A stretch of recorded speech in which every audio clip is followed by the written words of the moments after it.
Voici le résumé de Réfléchissez et devenez riche de Napoléon Hill.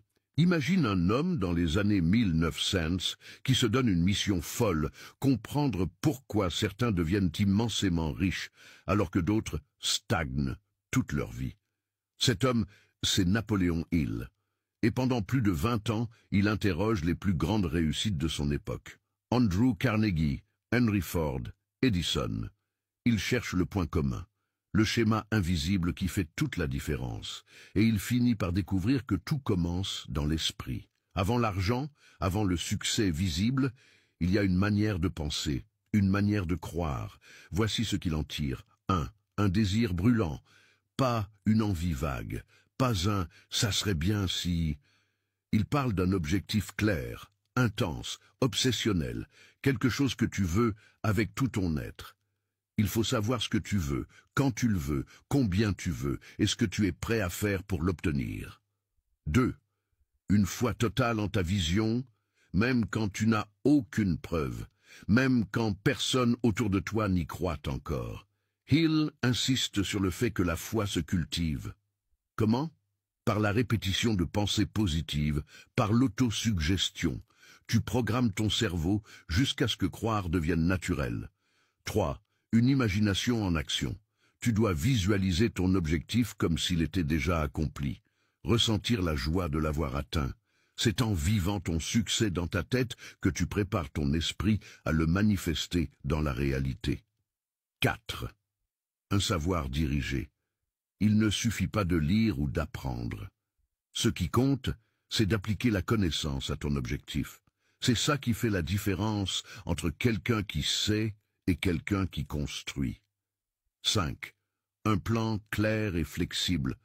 Même un plan imparfait vaut mieux que pas de plan du tout. Tu avances, tu ajustes, tu recommences. Mais tu ne restes jamais immobile. L'échec temporaire n'est jamais un arrêt, sauf si tu choisis de l'interpréter comme tel. 6. Un entourage puissant, le mastermind. Tu ne peux pas grandir seul. Il insiste, entoure-toi de personnes qui partagent ta vision ou te challenge, des esprits différents du tien mais alignés sur l'objectif de croissance. 7. Une persévérance inébranlable. Tu vas tomber, tu vas douter, mais si tu continues, si tu réajustes, tu finiras par avancer. La plupart abandonnent trop tôt. Ceux qui réussissent n'ont tout simplement jamais cessé d'essayer. 8. Une maîtrise de soi mentale. Il faut apprendre à diriger tes émotions, ton attention, ton énergie, car si tu ne maîtrises pas ton esprit, ce sont tes doutes et tes peurs qui le feront à ta place. 9. Une gestion consciente de la peur. Hill identifie 6 grandes peurs. La peur de la pauvreté, de la critique, de la maladie, de la perte d'un être cher, de la vieillesse et de la mort. Tant qu'elles dominent ton esprit, elles freinent ton avancée. Il faut les nommer, les affronter, les dépasser. Ce livre ne parle pas que d'argent. Il parle de pouvoir intérieur, de discipline mentale, de vision personnelle. Il t'apprend que ce que tu nourris dans ton esprit finit toujours par se refléter dans ta vie.